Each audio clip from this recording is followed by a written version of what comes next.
Hello and नमस्कार, मैं हूं अमृता और आपका बहुत स्वागत है हमारे चैनल पे। आज हम जिस टॉपिक पे बात करने वाले हैं वो है साइमन कमीशन। मॉडर्न हिस्ट्री का एक ऐसा टॉपिक जिससे रिलेटेड अक्सर सवाल पूछे जाते हैं एग्ज़ाम्स में। तो चलिए वीडियो की शुरुआत करते हैं और वीडियो में हम जानेंगे कि साइमन कमीशन क्या है, साइमन कमीशन क्यों बनाया गया था और हम भारतीयों का क्या रिएक्शन था, हमारी क्या प्रतिक्रिया थी इस कमीशन के ऊपर। तो चलिए वीडियो की शुरुआत करते हैं। Simon Commission is also known as an Indian statutory commission which was formed by British government in 1927। यानी कि साइमन कमीशन को भारतीय वैधानिक आयोग के नाम से भी जाना जाता है और इसका गठन ब्रिटिश सरकार ने किया था और ये गठित किया गया था 1927 में और ये भारत आया था कमीशन 1928 में। ठीक है, यानी कि साइमन कमीशन का एक और नाम है भारतीय वैधानिक आयोग। इसे 1927 में ब्रिटिश सरकार गठित करती है, बनाती है और ये भारत में 1928 में आती है ये commission. Under section 84 of the government of India act 1919 a statutory commission was to be appointed at the end of 10 years to determine the next stage in realization of the self rule in India। यानी कि जब 1919 में British सरकार government of India act लेकर आई, जिसे हम हिंदी में भारत शासन अधिनियम के नाम से जानते हैं, तब इस एक्ट में इस बात का जिक्र था कि आज से 10 साल बाद यानी कि 1929 में एक ऐसी कमीशन, एक ऐसे आयोग का गठन करेगी ब्रिटिश सरकार, जिसका काम ये होगा कि ये जो 1919 का अधिनियम है इसके अंतर्गत जो नियम बनाए गए हैं, जो सुधार हुए हैं, वो कितने असरदार हैं, कितने काम लायक हैं और क्या क्या इनसे परेशानियां हैं, इन सब रिलेटेड जो चीज़ें हैं उसकी जांच करेगी। लेकिन ये जो ब्रिटिश सरकार है ये 10 साल पूरे होने का इंतज़ार भी नहीं करती और 1927 में ही एक कमीशन जिसका नाम होता है साइमन कमीशन, उसका गठन कर देती है और ये कमीशन अगले ही साल यानी कि 1928 में भारत भी आ जाता है अपने कार्यों को करने के लिए। यानी कि ये जो गवर्नमेंट ऑफ इंडिया एक्ट 1919 था, इसी में इस बात का जिक्र था कि आज से 10 साल बाद हम एक कमीशन का, एक आयोग का गठन करेंगे जो इस एक्ट के जो काम हैं कितना असरदार है और क्या क्या बदलाव करने चाहिए, इन सब से जुड़ी जो चीज़ें हैं उसकी जांच करेगी और अपनी राय सरकार के सामने रखेगी। Simon Commission was chaired by sir John Simon and there were 6 other members in the commission. यानी कि 1927 में ब्रिटिश सरकार द्वारा गठित इस कमीशन की अध्यक्षता सर जॉन साइमन कर रहे थे और इनके अलावा इस कमीशन में और भी अन्य 6 सदस्य थे। ठीक है, और ये जितने भी लोग इस कमीशन में थे सबके सब ब्रिटिश थे, यानी कि इसमें कोई भी इंडियन नहीं था और इस कमीशन का काम ही यही था कि वो अपने सुझाव को आगे रखे कि और क्या क्या होना चाहिए और ये जो गवर्नमेंट ऑफ इंडिया एक्ट 1919 है इसमें क्या क्या कमियां हैं। लेकिन सोचिए, आपको फैसला भारत के भविष्य का करना है और आप जिस आयोग को ये काम सौंप रहे हैं उसी में कोई भारतीय नहीं है, तो ये बात भारतीयों को कैसे बर्दाश्त होती। तो ये थी मेन इम्पॉर्टेंट बात कि इस कमीशन में ओवरऑल 7 लोग थे। एक थे इसके लीडर जो चेयर कर रहे थे इस कमीशन को, सर जॉन साइमन, और इनके अलावा और अन्य 6 लोग थे और सबके सब ब्रिटिश थे। अब हम समझने की कोशिश करते हैं कि आखिर साइमन कमीशन को बनाया क्यों गया। ठीक है, हमने हालांकि चर्चा की थोड़ी सी, लेकिन अब हम इसको डिटेल में समझते हैं।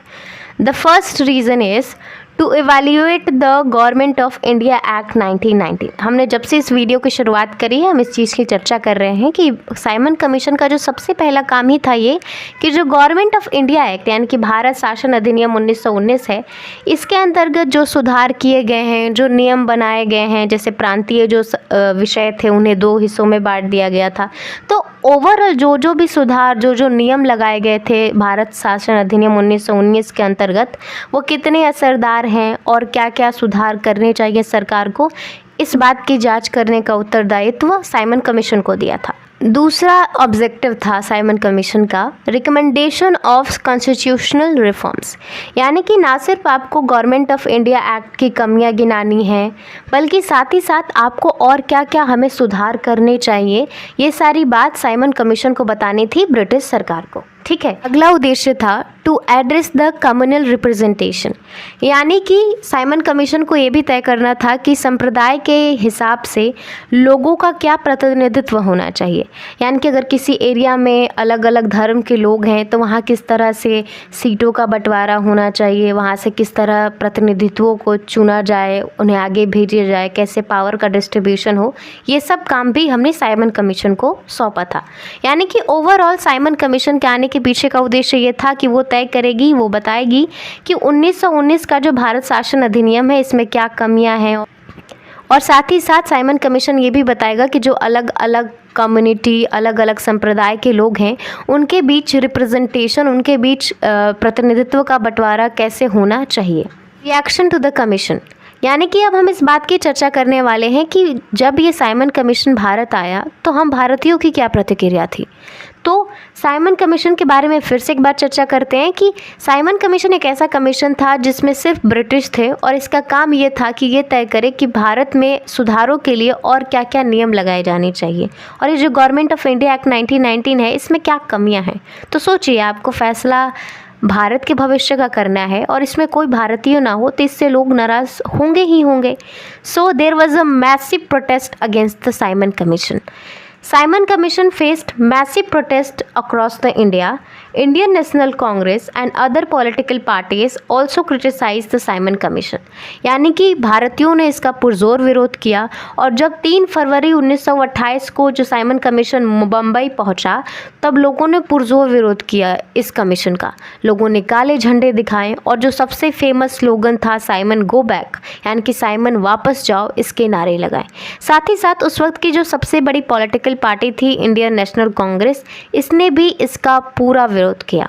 और ना सिर्फ मुंबई में जहाँ पर ये कमीशन आई, बल्कि भारत की अलग अलग जगहों में, यानी कि पूरे भारत में साइमन गो बैक के कैंपेन्स चलाए गए। लोगों ने अपने विरोध को जाहिर किया। अब हम साइमन कमीशन के विरोध प्रदर्शन के दौरान घटने वाली एक बहुत बड़ी घटना का जिक्र करने वाले हैं। A significant protest against Simon Commission was led by Lala Lajpat Rai in Lahore, which resulted in brutal police action, leading to death of Rai on 17th of November 1928. यानी कि जैसे मैंने आपको बताया कि साइमन कमीशन के खिलाफ पूरे देश में विरोध हो रहे थे, अलग अलग जगह विरोध प्रदर्शनों का आयोजन हो रहा था और अलग अलग नेता उसका प्रतिनिधित्व कर रहे थे। और एक ऐसा ही प्रदर्शन का आयोजन हो रहा था लाहौर में, और इस प्रदर्शन की अध्यक्षता कर रहे थे कौन? लाला लाजपत राय। और इस प्रदर्शन का रिज़ल्ट ये होता है कि पुलिस इन लोगों पर अपने बल का प्रयोग करती है और लाठीचार्ज करती है, और ना सिर्फ जो अन्य लोग इसमें शामिल थे उन्हें बहुत बुरी तरीके से पीटा जाता है, बल्कि खुद लाला लाजपत राय इतनी बुरी तरीके से घायल होते हैं इस प्रदर्शन के दौरान कि 17 नवंबर 1928 को उनकी मृत्यु हो जाती है। यानी कि ये एक ऐसी घटना थी जिसके कारण हमने इतने बड़े शख्सियत को खो दिया। तो ये थी मुख्य जानकारियाँ साइमन कमीशन के बारे में। आगे चलकर साइमन कमीशन 1930 में अपनी रिपोर्ट पेश करती है ब्रिटिश सरकार को, जिसमें वो अलग अलग चीज़ों की बात करती है, और हमने उस रिपोर्ट को इसमें शामिल इसलिए नहीं किया है ताकि वीडियो बड़ा ना हो। अगर आप चाहते हैं कि हम साइमन कमीशन की रिपोर्ट पे भी एक वीडियो बनाएं तो प्लीज़ आप हमें कमेंट सेक्शन में ज़रूर बताइए। वीडियो को पूरा देखने के लिए बहुत बहुत धन्यवाद। हमारे चैनल को सब्सक्राइब ज़रूर करें और ये वीडियो अपने दोस्तों के साथ शेयर भी करें। Thank you.